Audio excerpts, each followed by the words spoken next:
ఒక్కోసారి మన శక్తి గురించి మనకు తెలిసినా మన మీద మనకి నమ్మకం ఉండదు.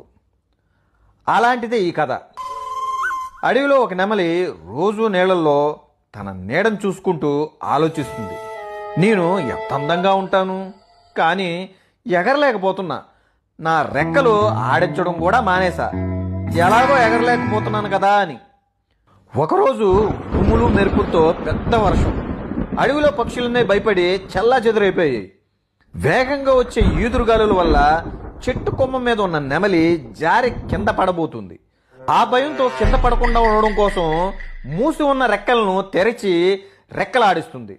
కొన్ని క్షణాల్లోనే అది నిజంగా గాల్లోకి ఎగరడం మొదలుపెట్టింది. చూసారా, మన శక్తిని మనం తెలుసుకోలేక ప్రయత్నం చేయకుండా నా లైఫ్ ఇంతే, నేనింతే, ఇంకా నేను ఏం చేయలేను అని ఏ ప్రయత్నం చేయకుండా అలా ఉండిపోతున్నారు. నమ్మకంతో ప్రయత్నం చేస్తే నీకంటా తోపు ఇంకెవ్వరూ ఉండరు. అర్థమైందా రాజా?